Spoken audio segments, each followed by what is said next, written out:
Break नंतर आपलं पुन्हा एकदा स्वागत। महाविकास आघाडीला मुस्लिमांची मतं हवी आहेत, मात्र त्यांना मुस्लिम उमेदवार नको आहेत असा हल्लाबोल प्रकाश आंबेडकर यांनी केलाय।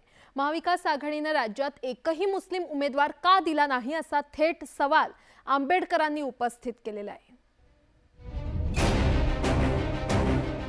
वंचित बहुजन आघाडीचे अध्यक्ष प्रकाश आंबेडकर यांनी प्रस्थापितांची बहिष्काराची मानसिकता संपलेली नाही असा गंभीर आरोप केलाय।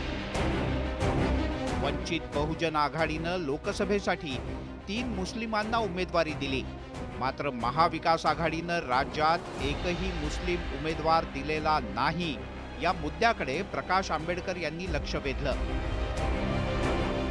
महाविकास आघाडीला भाजपप्रमाणेच मुस्लिमांना वगळायचं असेल तर दोघांमध्ये फरक काय असा प्रश्न आंबेडकर यांनी उपस्थित केलाय। समान नागरिक कायदा हा संविधानाला धोका नाही, पण समान नागरिक कायदा हा आरएसएसला पूर्णपणे धोका आहे असं मी त्या ठिकाणी मानतो। प्रकाश आंबेडकर यांनी विचारलेल्या प्रश्नाला महाविकास आघाडीनं थेट उत्तर द्यायचं टाळलंय। त्या भागात जे उमेदवार उपलब्ध झाले ते आम्ही दिलेले आहेत आणि मुस्लिम बांधवांनी तर ठामपणाने सांगितले की आम्ही 2 पावलं मागे राहतो, पण भारतीय जनता पक्षाचा पराभव करण्यासाठी आम्ही काही झालं तर तुमच्या मागे।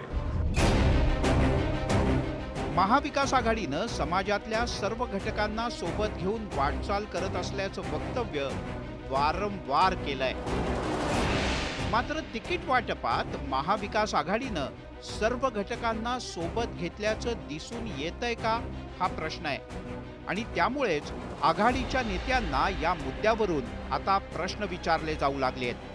Bureau report, news 18 Lokmat.